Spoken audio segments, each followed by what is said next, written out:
시청자 여러분 안녕하십니까? 헬로티비 경인 주간 뉴스입니다. 오늘의 첫 소식입니다. 김포 원도심 주민들의 수건 사업이었던 시도 5호선이 23일 개통됐습니다. 시도 5호선이 뚫리면서 김포 원도심 주민들은 정체가 심한 국도 48호선 대신 한강로와 올림픽대로를 통해서도 서울을 오갈 수 있게 됐습니다. 이세진 기자의 보도입니다. 김포 홍도평야 사이로 왕복 4차선 도로가 시원하게 뻗어 있습니다. 총 연장 1.7km. 김포 사후사거리에서 한강로를 연결하는 시도 5호선입니다. 지난 2017년 착공한 시도 5호선이 공사 2년 만에 개통됩니다. 도로 계획이 수립된 지 18년 만의 일인데요. 시도 5호선을 통하면 김포 원도심과 서울을 오가는 게 훨씬 수월해질 전망입니다. 그동안 차량 정체가 심한 국도 48호선을 통해 서울을 오갔던 원도심 주민들. 시도 5호선을 이용하면 한강로와 올림픽대로를 통해서도 서울로 이동할 수 있습니다. 김포시는 특히 차량이 몰리는 출퇴근 시간, 시민들의 불편이 줄어들 것으로 보고 있습니다. 이 시도 5호선이 개통됨으로 해서 김포 중심의 사후, 북무, 이 원도심 주민들이 서울에 대한 접근성들이 용이해질 것이고요. 이 도로와 맞물려서 고천에 있는 영사정 IC가 2020년도경에 개통되면 아마도 한강로를 중심으로 한 기반 도로들이 다 마무리되는 것으로 좀 보고 있고요. 누구보다 시도 5호선 개통 소식을 반기는 건 사우동과 풍무동 주민들입니다. 사후사거리를 기준으로 60km 속도로 달렸을 때 2분이면 한강로에 닿기 때문에 시내를 통과해 국도 48호선에 진입할 때보다 10분 이상을 단축할 수 있습니다. 전에는 이제 우리 병원 쪽으로 해서 이렇게 돌아갔는데 이제는 여기가 뚫려버리니까 뭐 한 서울 가는 게 20분 빨라진 거죠. 네, 엄청 좋아진 거죠. 오는 23일 밤 10시에 일반인들에게 열릴 시도 5호선. 서울로 출퇴근하는 김포 원도심 주민들에게는 희소식이 될 것으로 보입니다. 헬로티비 뉴스 이세진입니다. 여경이 취객을 제대로 제압하지 못했다는 이른바 대림동 여경 논란이 일면서 공권력에 대한 주민들의 불신이 커지고 있죠. 그런데 부천에서는 대낮에 시위 현장을 지키던 경찰관이 주먹질을 당하는 사건이 발생했습니다. 공권력이 무너진 현장을 취재했습니다. 스마트폰 출동 김진재 기자입니다.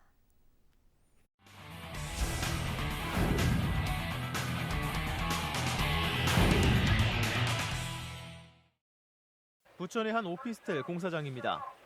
공사장 입구에서 오피스텔 건설을 반대하는 주민들이 시위를 벌입니다. 그런데 갑자기 공사 현장에서 한 남성이 걸어 나오더니 시위대 앞에 쳐놓은 구조물을 집어 던집니다. 옆에 있던 남성이 제지하자 멱살을 잡고 주먹으로 위협을 가한 뒤 바닥에 내동댕이 칩니다. 그런데 바닥에 쓰러진 사람은 다름 아닌 시위 현장을 지키던 경찰관입니다. 대낮에 경찰관이 시민에게 폭행을 당해 쓰러진 겁니다.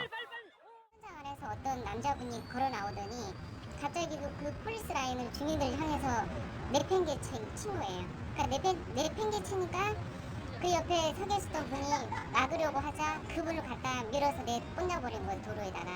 근데 알고 보니까 그분이 사법 경찰이었던 거예요. 폭력을 행사한 사람은 공사장에 고용된 덤프트럭 기사로 밝혀졌습니다. 공사를 맡은 건설사는 시행사가 고용한 덤프트럭 기사가 공사장 진입을 방해받자 이 같은 행동을 했다며 사복을 입고 있어서 경찰인지는 몰랐다고 해명했습니다. 자기 물건을 이제 집어 던지니까 경찰관 입장에서는 당신 뭐야 하고 이제 처음에 뭐야 하고 가슴을 딱 건드는 거 살짝 건드리니까 너 뭐야 이렇게 된 것 같아요. 기사분은 전혀 몰랐고 그분도 이제 사복을 입고 있으니까 아마 정확히는 몰랐을 거예요. 문제는 이뿐만이 아닙니다. 경찰관과 멱살잡이를 하던 덤프트럭 기사는 주변의 만류로 실랑이가 끝나자 이번엔 주민들과 시비가 붙었습니다. 촬영을 하던 시민에게 욕설을 퍼붓고 급기야 몸싸움까지 벌여 주민 3명이 다쳐 병원에서 치료를 받은 것으로 전해졌습니다. 핸드폰을 뺏기지 않으려고 손을 막 꺾어주고 쫓아가면서 제가 허리를 삐끗해서 저도 또한 병원에 있고 그 제 옆에서 하고 계셨던 분은 제 핸드폰을 뺏으려고 하다가 어깨를 확 쳐버린 거예요, 그분을. 그래서 이 왼쪽 어깨를 많이 다치셨고 또 경찰은 일단 폭력을 행사한 덤프트럭 기사를 불러 조사를 벌였습니다. 경찰관 폭행 부분에 대해서는 추가 조사를 벌여 법적 조치를 취하겠다고 밝혔습니다. 백주대낮에 발생한 경찰관 폭행 사건. 시민을 지켜야 할 공권력이 무너지고 있습니다. 헬로티비 뉴스 김진재입니다. 지난 21일은 세계 문화다양성의 날이었죠. 개인과 집단의 다양성을 인정하고 문화적 차이를 존중하자는 의미를 담고 있는데요. 이를 기념해 다양한 행사도 열렸습니다. 부천에서는 관련 조례도 제정하려는 움직임을 보이고 있는데요. 아직 통과되지는 않고 있습니다. 직접 취재했습니다. 흥겨운 사물놀이가 울려 퍼지는 가운데 각 나라의 다양한 문화를 체험해보는 시간. 방글라데시의 전통 인형을 구경하고 몽골 고유의 의상도 직접 입어봅니다. 서로 다른 차이를 배우는 아이들의 표정이 사뭇 진지합니다.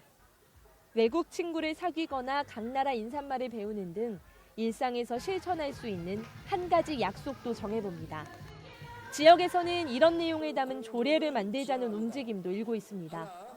현재 부천에 살고 있는 외국인은 3만 명이 넘는 것으로 추정되는데 이들에게도 문화적 표현과 예술 활동의 자유를 주자는 법적 근거를 마련하기 위해서입니다.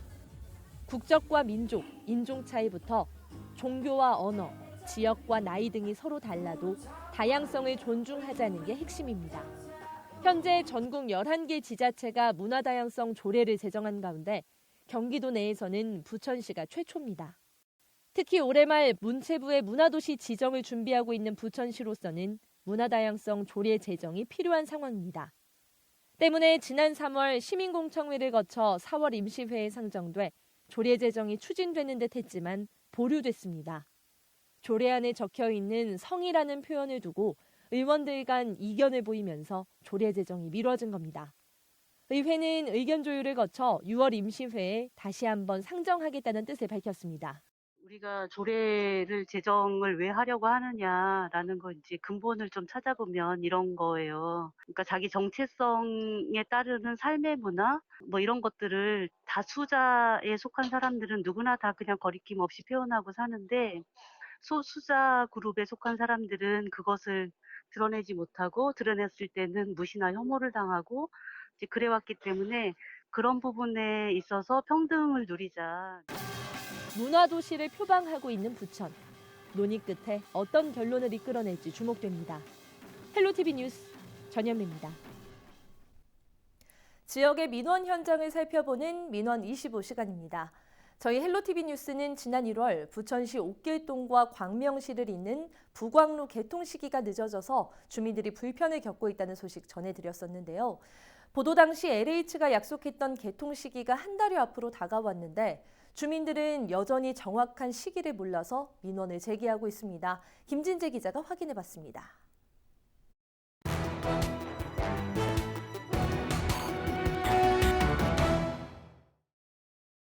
부천시 옥길동과 광명시를 연결하는 왕복 6차선 도로인 부광로입니다. 보시는 것처럼 도로 공사가 대부분 마무리된 것을 확인할 수가 있는데요. 하지만 정확한 도로 개통 시기를 알 수가 없어 주민들이 불편함을 호소하고 있습니다. 나가는 길이 저쪽에 하나예요. 되게 좁은 1차선 도로다 보니까 아침에 그러니까 좌회전하는 차선이랑 직진하는 차선이랑 겹쳐서 너무 밀리거든요. 그러니까 그 거리가 막히지 않으면 정말 1분이면 갈 수 있는 거리를 15분, 20분까지도 기다리게 되더라고요. 그렇기 때문에 빨리 개통이 돼야지 너무 불편하죠. 광명 쪽으로 나가려고 했는데 제가 잘못 들어갔고 역주행이 됐더라고요. 길도 정확하게 구분도 안 돼 있고 좀 당겨주시면 훨씬 더 지역 주민들이 더 편리하게 이용할 것 같은데 아직까지 뭐 언제 뚫린다라는 말도 없고 그래서 좀 답답하죠.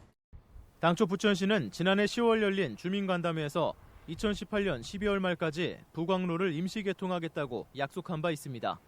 하지만 기존 건물들의 철거 문제 등으로 개통 시기는 연기됐고 지난 1월에서야 광명에서 부천 옥길 방향으로 한 개 차로만 일방향 임시 개통됐습니다. 이 때문에 주민들은 부광로를 이용하면 차로 1분 만에 갈 수 있는 거리를 울며 겨자 먹기로 15분 동안 돌아서 이동하고 있는 상황. 부천시 민원 게시판에는 부광로 개통 시기를 묻는 질문과 조기 개통을 요구하는 주민들의 민원이 꾸준히 올라오고 있습니다. 부천시는 주민들의 민원 사항을 공사 주체인 LH 측에 전했다면서도 정확한 개통 시기는 전달받지 못했다고 밝혔습니다. 6월 말에 완전 개통하는 줄 알았는데 협의랑 이런 게 안 돼가지고 제대로 준공도 늦어가지고 뭐 그런 식으로 얘기하더라고요. LH는 정확히 알려주지 않았어요. 저한테도 감염될 수 있는 거기 때문에. LH 관계자는 광명시 등 관계기관과 협의해 사업을 진행 중이라며 늦어도 오는 7월 초까지는 4차로를 임시 개통할 예정이라고 밝혔습니다. 저희 특정하기는 힘들어서 어쨌든 6월 말 7월 초에는 저희가 말씀을 드리긴 하는데 이게 이제 어떤 뭐 관련 민원이라든지 공사상 이제 그 피치 못한 일이 발생했을 때는 또 다시 또 주민들한테 이제 저희가 이제 기간이 좀 필요하다라고 공지를 할 수가 있거든요. 지난 2016년 입주를 시작한 이후부터 부광로 개통 지연으로 불편을 겪어온 옥길동 주민들. 관계기관의 협의로 이번에는 개통이 제대로 진행될 수 있을지 관심이 집중됩니다. 헬로티비 뉴스 김진재입니다. 올해는 3.1 만세운동과 대한민국 임시정부가 수립된 지 100주년이 되는 해입니다. 이를 기념하는 다양한 문화활동도 진행되고 있는데요. 한국만화박물관에서는 독립운동가의 모습을 재현한 특별한 전시가 열리고 있습니다. 소개해드립니다. 1919년 의열단을 만들어 만주에서 항일 무장투쟁을 했던 김원봉 선생. 일제를 향해 폭탄을 던지던 그의 모습이 100년이 지난 지금 허영만 작가의 손끝에서 재탄생됐습니다. 조국의 독립을 위해 싸우다 33 짧은 생을 마감한 김산 선생은 노글리 이야기를 쓴 박건웅 작가가 재조명합니다. 중국 공산당 쪽에서 이제 활동했던 항일 운동가였거든요. 그래서 우리나라에서는 쉽게 많이 재조명되지는 않았어요, 초기에. 여러 가지 자료들을 보면서 느낀 게 우리랑 별 다를 바 없는 평범한 사람들이었다는 것 같아요. 근데 그런 평범함 속 되게 용기가 어떻게 보면 하나들 다 모여서 엄청 큰 힘을 이룰 수 있었다는 것들이 생각이 들어서 잊혀져 있던 33명의 독립운동가가 웹툰으로 다시 태어납니다. 위대한 시민 영웅 한 명 한 명의 삶을 만화가 33명이 참여해 각기 다른 스타일로 그려내고 있습니다. 사진이나 책으로 보니까 잘 이해가 안 됐는데 저렇게 만화 캐릭터로 하니까 더 몰입감이 있고 실제적으로 볼 수 있는 것 같아요. 이들의 이야기를 담은 웹툰 작품은 올해 말 완성돼 독자들을 만날 예정입니다. 오는 8월 열릴 부천 국제만화축제에서는 독립운동의 역사를 자세히 들여다볼 수 있는 자리도 마련합니다. 만화로 제작 중인 그 독립운동가들의 만화 캐릭터 및 삶을 전시로 소개하고자 개최하게 되었습니다. 활동지를 가지고 독립열사들의 그 발자취와 삶을 한번 돌아보는 빛바랜 사진 속 독립운동가들, 희미하게 남아있는 그들에 대한 기억이 선명한 그림과 함께 되살아나길 기대해봅니다. 헬로티비 뉴스 전현미입니다.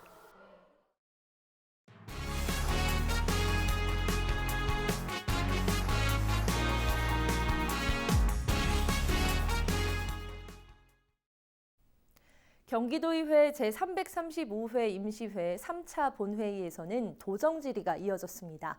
민선 7기 핵심 정책인 기본소득제도의 재원과 주거 복지 정책에 대한 질문이 오갔는데요. 한선지 기자가 전해드립니다.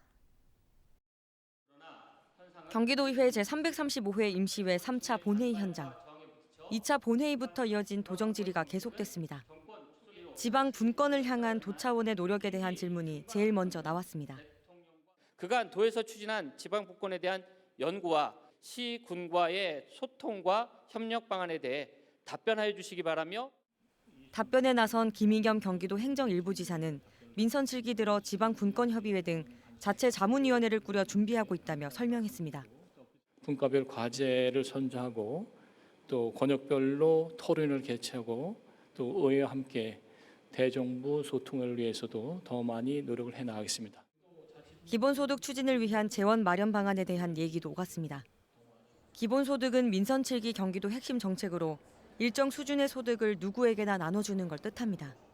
체납자에 대한 강력한 조치를 통해서 지방세 자체 재원 확보 노력을 하고 있습니다. 신규 재원을 확보하기 위해서는 이 국토 보유세가 필요하다. 그래서 기본소득형 국토 보유세 입법에 대해서 중앙에 건의를 하였습니다.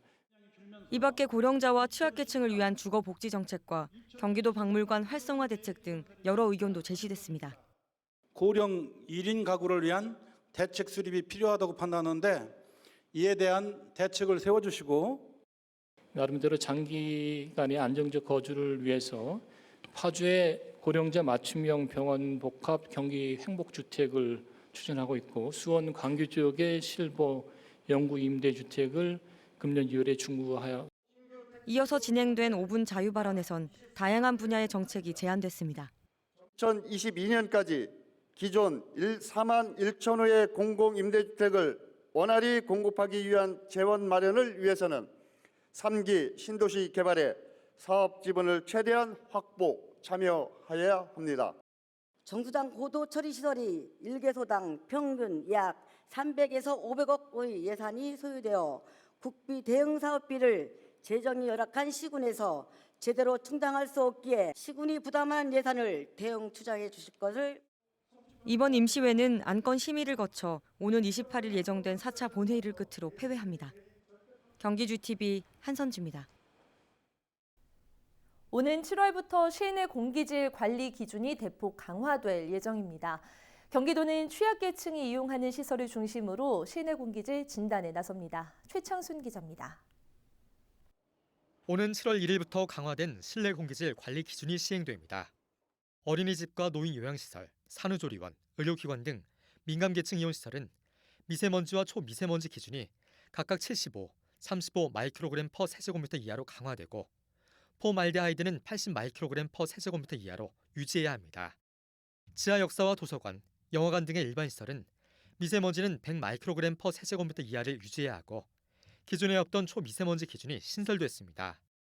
경기도는 강화된 실내 공기질 관리 기준을 알리고 새로운 기준 적용에 따른 혼선을 막기 위해 실내 공기질 개선 진단 컨설팅 사업을 추진합니다. 대상은 어린이집과 산후조리원, 노인 요양시설 등 도내 취약계층 다중 이용시설. 현장에 전문가를 파견해 미세먼지와 초미세먼지, 폼알데하이드 등을 측정하고 개선 방안 컨설팅을 지원합니다.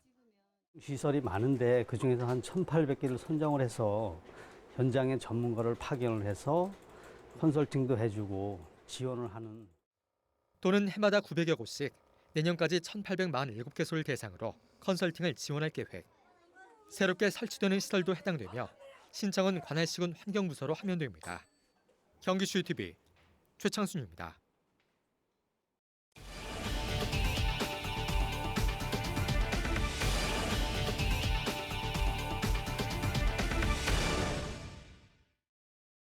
경찰이 아내 상해치사 혐의로 구속된 유승현 전 김포시의장에 대해 살인죄를 적용하기로 했습니다. 김포경찰서는 23일 유승현 전 의장에 대한 죄명을 기존 상해치사 혐의에서 살인 혐의로 바꿔 검찰에 송치할 것이라고 밝혔습니다. 경찰은 유 전 의장의 컴퓨터와 휴대폰을 수사한 결과 고의로 아내를 살해했다고 판단할 수 있는 검색어가 다수 확인됐다고 밝혔습니다. 또 골프채 2개가 부러질 정도로 아내에게 상당 시간 폭행을 가했다는 점, 아내 A씨의 몸에서 심장 파열과 갈비뼈 골절이 확인됐다는 국과수의 부검 소견을 종합해 유 전 의장에 대한 혐의를 살인죄로 변경하기로 했습니다. 유승현 전 의장은 지난 15일 오후 5시쯤 김포시 양촌읍 자택에서 술에 취한 채 아내 A씨를 주먹과 골프채로 때려 숨지게 한 혐의를 받고 있습니다. 경기도 도시계획위원회의 재심의 결정으로 사업이 지연됐던 김포 풍무 역세권 도시개발 사업이 재심의를 통과하면서 탄력을 받게 됐습니다.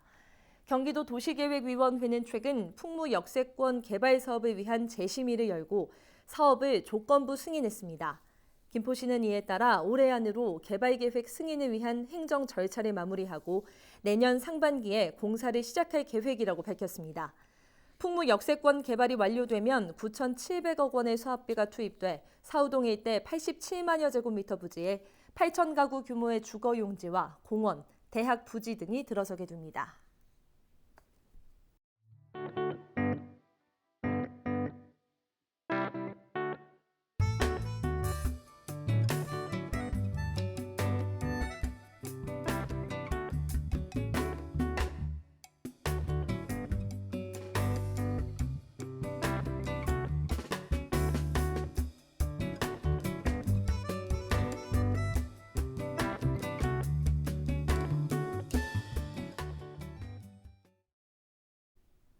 오늘 준비한 소식은 여기까지입니다. 헬로티비 뉴스 경위는 언제나 지역 주민 여러분 곁에 있겠습니다. 시청해주신 여러분 고맙습니다.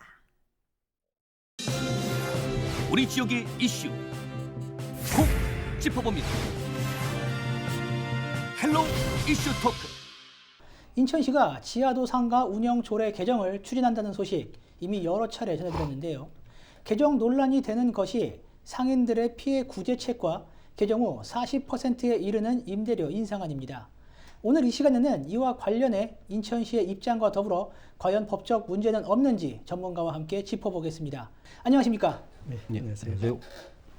네, 이야기 이어가 보겠습니다. 인천 지하상가 운영 조례 개정을 두고 상인들의 반발이 거센 상황인데요. 최근 공청회도 열었습니다. 공청회 이후 팀장님 혹시 진척 사항이 있나요? 예. 저희가 이제 공청회 이전에도 제가 2017년도부터 해갖고 2018년까지 한 30여 차례 이상 많은 대화를 해왔고요. 네. 또 금년에도 공청회 이전에 금년 1월부터 해갖고 시민협의회라든가 이런 부분을 통해 갖고 많은 의견들을 받아왔습니다. 그리고 또 근본에 공청회에서 제시된 의견들을 포함해갖고 나름의 저희들이 시 집행부안을 마련했고요. 네. 또 지금 시장님께서 해외 출장 중이신데요. 네. 출장을 다녀오시면은 저희 집행부안을 확정을 하고 네. 그거를 이제 입법 예고라든가 등을 통해 갖고 금년 6월까지는 의회에다가 상정을 할 계획을 하고 있습니다. 네. 법적으로 이제 상인들이 주장하는 부분이 일리가 있는지를 한번 짚어보겠습니다. 상인법에 어긋나는 조례를 이제 지자체가 만들어서 현재까지 운영을 해왔고 이 문제를 바로잡기 위해 현재 개정을 추진 중에 있는 그런 상황입니다. 네, 그 김노섭 변호사님, 상인법에 위반되는 조례를 이제 개정을 해야 되는 이런 상황에 처해 있는 건데 이 부분 지자체에게 법적인 책임을 상인들이 물을 수 있을까요? 네. 공유재산의 물품 및 관리에 관한 법률을 줄여서 공유재산관리법이라고 하는데요. 네네. 이 공유재산관리법에서는 그 공유재산을 임차하거나 대부받은 이가 이를 수익시설로서 양도하거나 전대하는 것을 금지하고 있습니다. 그런데 인천시 지하도 상가 관리 운영 조례는 이 법 규정과는 다르게 임차권의 양도 및 전대를 허용하고 있어서 네네. 결국은 상위법에 위반되는 것이죠. 어쩔 수 없이 상위법 우선의 원칙에 의해서 개정이 불가피해 보이고요. 네네. 이러한 개정이 이루어지는 과정에서 그 해당 임차인들이나 이들로부터 다시 상가를 전차한 전차인 네네. 또 개보수 비용을 지출한 임차인들의 네네. 손해는 이걸 누가 부담할 것인지 네. 또 이를 행정법적으로 네네. 조례 개정을 다툴 수 있는 것인지에 대해서는 다툼이 있을 수 있겠습니다만은 네. 원칙적으로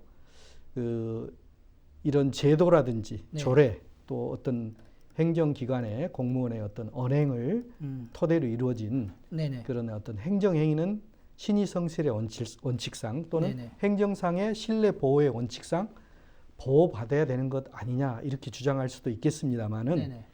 그러한 신뢰가 합리적인 근거라든가 어떤 이유를 가지고 신뢰가 형성이 돼야 되는데 신뢰 형성의 결정적 요인이 사후에 변경이 되고 네네. 관계자가 이를 인식하거나 인식할 수 있었던 경우에는 이런 신뢰의 이익을 주장하기가 힘들다고 보여집니다. 아, 네.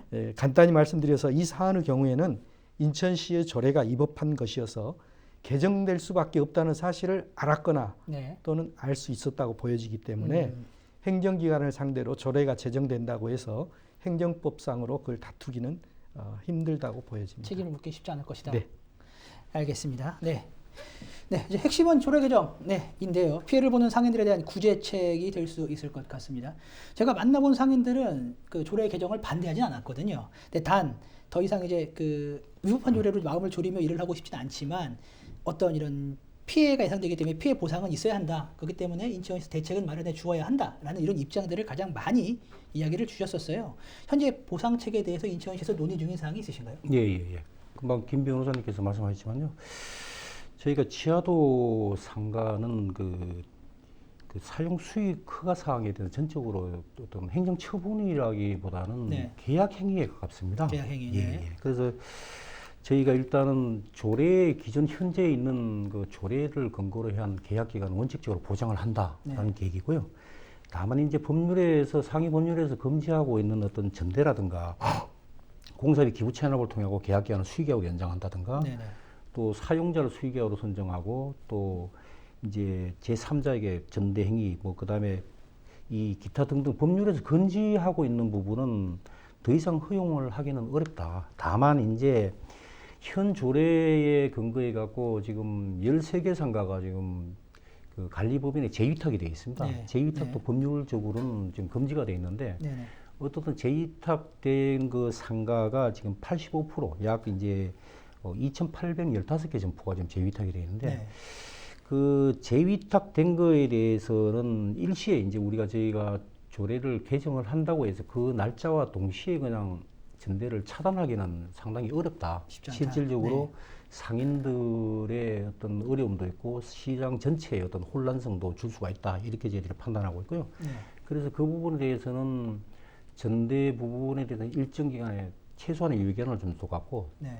스스로 본인들이 임차인이 직접 장사할 수 있는 어떤 그런 자정의 시간을 좀 마련해 줘야 되지 않느냐. 저희들이 네. 그렇게 판단하고 있고요. 이제 그 부평 지하상가 관련 이제 조례 개정을 그 인천시에서는 6월까지는 이제 조례 개정, 그러니까 인천시의회에 상정할 수 있도록 진행을 하겠다고 말씀을 주셨습니다. 이제 시의회에 상정을 하시게 될 텐데요. 앞으로 계획은 어떻게 하고 계신가요? 네, 예. 저희는 아까 수대 말씀드렸지만은 그 상반기 중에 상정을 할 거고요. 네.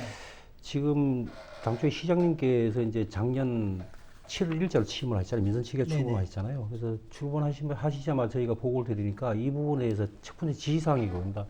좀 더 상인분들하고 좀 많은 대화를 해갖고 소통을 해라라고 해갖고 네네. 저희들이 시민협의회를 좀 많이 구성을 했습니다. 네네. 뭐 시의회라든가 상인대표가 한 22분 정도 시민협의를 구성을 하고 많이 소통을 해왔습니다만은 결과적으로는 상당히 합의안을 마련하기는 상당히 어려웠다는 부분입니다. 그래서 지금 어떻든 저희 입장에서는 뭐 상인분들이 많은 어려움이 있다고 이렇게 주장을 하시는 부분이 있지만 어떤 법률대로 법에 부합되게 조례를 개정을 해갖고 가야 되는 부분이고요. 또 하나는 지금 감사원에서도 처분 지시를 지금 당초 5월에서 6월 정도 지금 6월엔 지금 내려줄 겁니다. 저희가 6월 네. 정도 내려오면은 거기에 처분 내용에 보면 조례 개정 부분이 있습니다. 또 그 전에 이제 저희가 4월 달에 시장님께서 그 감사원의 그 질문에 대한 답변을 했습니다. 금년 상반기 중으로 상정을 하겠다는 답변을 드렸고요. 앞으로 법률에 맞춰갖고 적극하게 지하도상가를 관리하겠다고 답변을 드린 상황입니다. 그래서 지금 또 이 기존 조례로 인해 갖고 저희가 공익을 많이 훼손했는데 징계 시효가 남아 있는 담당자뿐만 아니라 관련 공무원들에 대해서는 그 무거운 징계가 지금 논의가 되고 있습니다. 네. 그래서 뭐 징계 여부를 떠나갖고 공무원들이 법률에 의해서 당연히 행정을 집행해야 되고요. 또 국민 다수를 위해 갖고 또 공정성 있게 관리를 해야 되는 건 정말 공직자로서의 철칙이라고 그렇게 생각이 됩니다. 그래서 네. 어떻든 그 300만 시민을 위해서 조례를 반드시 개정을 해야 된다는 부분이고요. 저희들이 집행부의 안에 대해서 많이 부족할 겁니다. 부족하지만은 그런 부분은 이제는 좀 받아들이셔야 되지 않느냐라고 저희가 생각을 하고 있습니다. 좀 많은 앞으로도 저희가 조례를 입법 예고하는 과정에서도 충분히 그분들하고 의견 소통하면서 저희들이 담을 건 담도록 하겠습니다. 네. 아무튼 뭐 좀 법률에 맞춰갖고 공정하게 행정을 집행하도록 하겠습니다. 드디어 7월 개통을 앞두고 김포도시철도가 지난 10일 시운전에 들어갔습니다. 하지만 최근 김포도시철도 노사 간 임금 협상이 결렬되는가 하면 시운전 과정에서 안전 문제가 지적되면서 과연 7월 개통이 가능하냐는 우려의 목소리가 나오고 있는데요. 과연 7월 개통 차질 없이 진행되는지 박홍규 김포시 도시철도 과장과 정진욱 뉴스원 기자와 함께 짚어보겠습니다. 두 분 안녕하십니까? 안녕하십니까? 네, 안녕하십니까? 네, 안녕하십니까? 네, 아무래도 그동안 김포도시철도 개통을 위해서 가장 많이 좀 고생을 하신 분이 박홍규 도시철도 과장님이 아닐까 싶은데요. 그 도시철도 개통 전 마지막 단계죠. 지금 영업 시운전에 들어갔는데 시운전 어떻게 차질 없이 진행이 되고 있습니까? 네, 그렇습니다. 저희가 작년 11월 달까지 모든 공사가 완료됐습니다. 토목, 건축, 전기 등.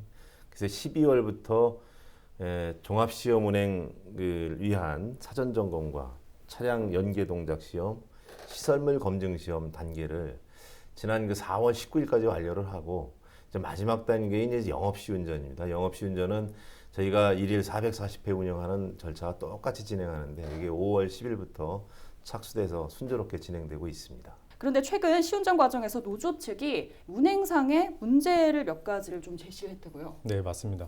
노조가 최근에 이 기자회견을 열고 문제점 몇 가지 제시했는데요. 그중에 제일 먼저가 떨린다는 거예요. 네. 그래서 한번 물어봤죠. 노조한테 어디가 떨리냐 물어보니까 고천에서 김포 가는 그 1분 정도가 심하게 떨린다고 하더라고요. 그러니까 열차가 떨린다는 네, 거죠? 열차가 심하게 떨려서 나이 드신 어르신들이 가만히 서 있기에 약간 힘들 정도로 떨린다고 하더라고요. 그리고 스마트폰을 볼 때 많이 흔들려서 보지 못할 정도라고 이게 노조 측은 이렇게 얘기를 하고 있는데 그 부분에서 어쨌든 문제점을 지적했고요. 네. 두 번째는 이제 집수정 배수 펌프 전원 이중화로 되어 있지 않다는 거예요. 그래서 이 취재를 해보니까 지하로 되어 있다 보니까 물이 차면 문제가 생기겠죠. 비가 오거나 하면은 물에 맞습니다. 잠길 근데 가능성도 이런 것이 이제 이중화가 되어 있지 않다는 안전상의 문제를 제시한 건데 취재해 보니까 일단 완료가 된 게 완벽하게 된 게 24번 환기구 24번입니다. 그러니까 환기구 번호를 얘기하는 건데 24번. 네. 그리고 잘 안 된 곳은 6곳입니다. 본선 집수장하고 5번, 8번, 11번, 14번, 17번, 20번이 안 됐다고 지금 노조에서는 얘기하고 있고요. 네. 이게 만약에 뭐 전력 복구하기 전까지 이제 운행 장애가 발생했으면 그 시간까지도 이제 시민들한테 많이 불편이 될 수 있기 때문에 이 부분 좀 해결해야 될 부분이 보이고 또 하나는 이제 차축 검지 장치하는 설비가 있는데 이게 우리나라 최초로 도입된 장비예요. 네. 근데 해외 제품이거든요. 근데 이게 지금 장애가 발생하고 있다고 노조는 얘기하고 있어요. 이 부분에 대해서는 지적을 했고요. 나머지 이제 도착 검사대가 이전엔 역이한 곳으로 되어 있다가 이제 양촌역으로 바뀌면서 그에 따른 시스템이 지금 완비가 다 안 돼 있다. 그런 얘기 지적을 하고 있습니다. 이런 부분에 대해서 이제 정화영 시장 같은 경우에는 우려할 수준은 아니다라고 입장을 밝힌 것으로 알고 있습니다. 어떻게 좀 보완이 되고 있습니까? 이런 부분들에 대해서? 네, 한 4가지를 말씀하셨는데요. 첫 번째 그 떨림 현상은 저희가 이제 그 철도는 이제 크게 3가지 분야로 이렇게 나뉩니다. 궤도나 네. 또는 그 차량 또는 신호에 의한 부분 이렇게 해서 이제 하나의 시스템으로 움직이는데 저희가 이제 기술 기준 검증이라든지 이런 걸 진행하면서 4내지 5곳이 정상적인 그 흐름보다는 약간 더 진동이나 떨림 현상은 나타나고 있는 것은 감지가 되었고요. 그러나 이게 성능 시험의 기준에는 부적합하냐 그렇지는 않은데 그래서 현재도 지난 그 시설물 검증 시험이나 영업 시운전 시에도 궤도라든가 또는 차량의 그 테스트를 계속 하고 있는데 이제는 조금 어느 정도 문제점을 돌출을 해서 그 보완을 했습니다. 그랬더니 일부에서는 이제 좀 23편성이 대부분 좀 차이점이 있긴 하지만 이제 부분적으로 보완이 되고 있고 네. 영업 시운전 과정에서도 그 떨림 부분은 좀 완벽하게 잡아질 수 있다라고 확신을 하고 있기 때문에 조금 이제 앞으로 남은 영업 시운전 기간에 이제 조치를 하게 될 것으로 보여지고요. 측에서 주장하는 것 중에 하나가 인력 문제도 네네. 있어요. 인력이 지금 턱없이 부족하다라는 부분도 있는데 지금 뭐 앞서 말씀을 해주셨는데 6명이 더 관뒀다. 이렇게 되면은 인력 문제가 더 아무래도 심각해질 텐데 인력 면에서는 도시철도가 어떻게 다른 경찰청하고는 좀 다릅니까? 이게 노조 측하고 사측이 제시한 숫자가 좀 달라요. 그래서 기사를 찾아봐도 숫자가 좀 차이가 있습니다. 노조 측에서 얘기하는 거는 어쨌든 도시철도공사에서 9.5명으로 지금 킬로미터당 9.5명 얘기하는데 네. 우이신설 경찰차 같은 경우는 16.2명이고요. 9호선 같은 경우에는 18.8명, 서울교통공사는 56.7명. 아무래도 도시철도가 9.6명이면 좀 김포 도시철도가 9.6명이면 좀 적은 숫자이긴 맞아요. 근데 그러니까 사측이나 다른 언론에 나온 거 보면 거의 9.6% 다 비슷하게 나왔더라고요. 네, 그래서 네. 노조에서 얘기하는 거는 안전 인력을 뺐다. 그래서 사측이나 시축이 이 숫자를 맞추기 위해서 약간 의혹이 있다. 그런 얘기를 하고 있습니다. 필수 인력에 대한 부분에 대해서 좀 궁금한 점도 있으시다고 들었는데. 네. 네네. 필수 유지 업무라는 게 있어요. 요게 이제 노조가 이제 파업을 할 때 최소한의 인력은 왜냐면 시민들 불편을 겪으면 안 되니까 이 부분에서 이제 장치가 있는데 네. 이 부분을 시에서 처음부터 추진했어야 되는데 지금 이제 임박했을 때 필수 유지 업무를 이제 승인을 받으려고 지금 하다 보니까 이제 문제가 되고 있다 좀 판단하고 있거든요. 이 부분에서 시에서는 조금 미리 고려하고 이 부분을 접촉을 해서 이런 문제가 되지 않도록 했어야 되는데 이 부분에서는 저는 좀 가장 있게 여쭤보고 싶습니다. 네, 우선 그 인력 부분하고 이제 필수 유지 업무 사업장을 말씀하셨는데요. 필수 유지 업무 유지 사업장 지정은 이제 운영사에서 지방노동위원회의 기능을 이제 법령적으로 요청을 할 수가 있는 기능이라서 시에서 먼저 이렇게 추진하는 것은 이제 아니고요. 그래서 노사 협정 과정에서 이런 결렬이 되고 그러다 보니까 사측에서는 또 이 필수 유지 업무 사업장으로 지정이 되면 그래도 한 74% 정도는 또 열차 안전원이라든지 고객 안전원은 꼭 필요한 인력이라서 전체 100%또 업무에 있어야 되고 그래서 그걸 요청을 한 것으로 알고 있습니다. 오는 7월 27일 목표로 하는 개통에는 꼭 지켜져야 된다는 시민들의 바람이 있습니다. 그래서 저희는 지금까지 기술적으로는 계속 꼼꼼하게 점검을 해오고 있고 운영 인력 측면에서도 이제 좀 이따 다시 말씀드리겠지만 적정하게 이렇게 배치돼 있다라고 생각을 하는데 필수 유지 업무 사업장도 꼭 지정이 돼서 이게 이제 지방노동위원회에서 지정이 돼서 저희 영업시운전 과정에 모든 인력이 참여가 되고 또 상당히 또 필수 유지 업무 사업장 지정이 된다 하더라도 한 20에서 30%는 또 근무를 못할 경우가 발생입니다. 이것도 또한 문제입니다. 그래서 저희는 이렇게 되기 전에 파업이라는 강수는 좀 안 뒀으면 좋겠다. 상당히 많은 분들이 이용하게 될 텐데 하여튼 파업은 저희는 원치는 않고 하여튼 노사 간에 잘 협상이 되고 또 향후에는 노사 간의 협상 과정에서 운영사와 저희 시와 또 협상이 필요한 부분은 조정해 나갈 수 있는 이런 기능이 충분히 있기 때문에 하여튼 필수 유지 업무 사업장 지정 전에 파업이라는 부분은 좀 안 했으면 좋겠다라는 게 저희 시의 입장입니다. 네.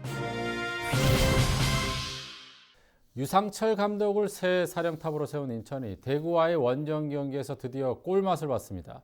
8경기 만에 터진 골인데요. 하지만 아쉽게도 1대1로 경기에서는 패하고 말았습니다. 유상철 감독은 졌지만 내용 면에서는 분명 이전과 다른 변화를 보였다고 평가를 했습니다. 자, 새로운 선장을 맞은 인천이 과연 어떤 변화를 끌어낼 수 있을지 오늘 얘기 나눠보겠습니다. 자, 손수호 변호사님, 네. 원정 경기 가셨죠? TV에 네. 잡히셨어요? 아, 골랐을 때. 기분 좋은 상황이 있어가지고 네. 예, 딱 그 장면 나온 것 같습니다. 제가 TV로 봤는데 굉장히 반가웠는데 아무튼 경기는 졌습니다. 그렇습니다. 네, 현장에서 어떻게 보셨어요? 일단 득점 자체도 굉장히 오랜만이었잖아요. 3월에 수원전에서 김정우 선수가 헤더로 득점한 이후에 4월에는 득점이 없었어요. 그리고 5월 돼서도 중순 돼서야 득점을 했거든요. 그래서 대구까지 찾아오는 그 많은 그 인천 팬들이 일단 승리에 기대를 하면서 동점됐으니까 환호했고 여기에 더해서 득점을 했다. 드디어 득점을 했다. 그 사이에 감독도 교체되고 또 새로운 감독도 왔거든요. 득점했다는 사실 하나만으로도 그렇게 감동하고 열심히 응원하는 팬들이 있다는 거를 구단 관계자 또 선수들이 꼭 알아야 될 것 같습니다. 네. 아무튼 첫 경기는 비록 졌지만은 그래도 좀 한 골을 넣으면서 많은 기대 조금은 부응하지 않았나라는 생각이 들어요. 첫 번째 그 경기력을 좀 보면 전반전은 조금 저희가 밀렸던 것 같고 후반전에는 조금 그 첫 골을 내면서 경기력이 살아났던 것 같은데 유상철 감독의 어떤 전술 부분에 있어서 어떻게 좀 평가를 하세요? 그러니까 재밌었던 건 뭐 골을 넣어서 뭐 이런 거보다 선수들이 어떻게 움직이는지를 봤어요. 물론 4-3-3이라는 계속된 포메이션을 유지하고 있지만 그 안에서 변화가 좀 있었거든요. 특히 후반에 공격이 잘 됐던 부분 중에 하나가 중앙 미드필더인, 그러니까 수비형 미드필더인 이문수가 풀백인 정동윤과 스위칭하는 걸 봤어요. 그러니까 원래 스위칭은 뭐 양 윙들이, 양 풀백들이 스위칭을 곧잘 하긴 하는데 이렇게 중앙 수비수와 좌측에 빠져있던 혹은 우측에 빠져있는 그 풀백이 교체되는 스위칭은 조금 많이 낯선 그런 움직임이었거든요. 근데 그 과정에서 이문수가 좋은 패스를 연계해서 이렇게 풀어나가는 과정을 보고 유상철 감독이 이 또 포지션 파괴가 또 빛을 발하는구나. 물론 빛을 발하려면 이제 승점 3점이 또 빨리 나와야 되겠지만 어쨌든 이렇게 변칙 전술, 특히 많이 못 보던 전술을 운영할 만큼 배포가 좀 있다는 게 보였어요. 그래서 이 한 골을 잘 만들어냈고 조만간에 이제는 다른 선수, 특히 유상철이 만들었다고 해도 과언이 아닌 허영준 선수가 인천에 있거든요. 허영준 선수의 그 맞는 옷을 또 입혀줄 수 있는 게 유상철 감독이 아닐까 생각이 돼요.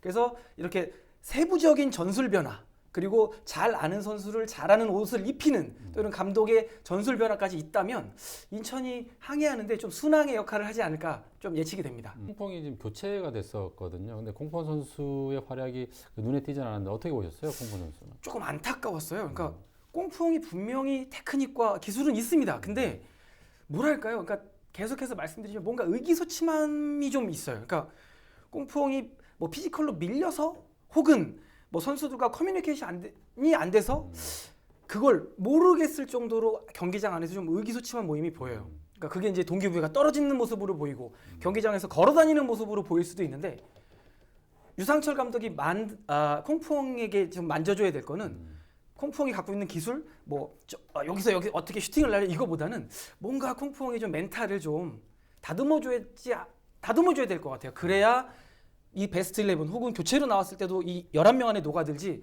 지금처럼 콩풍이 머릿속에 생각이 많다 보면 이두저도 안 될 것 같아요. 아까 변호사님께서도 말씀해 주셨지만 결과물을 만들어내야 되는 게 바로 용병이고 외국인 선수들이거든요.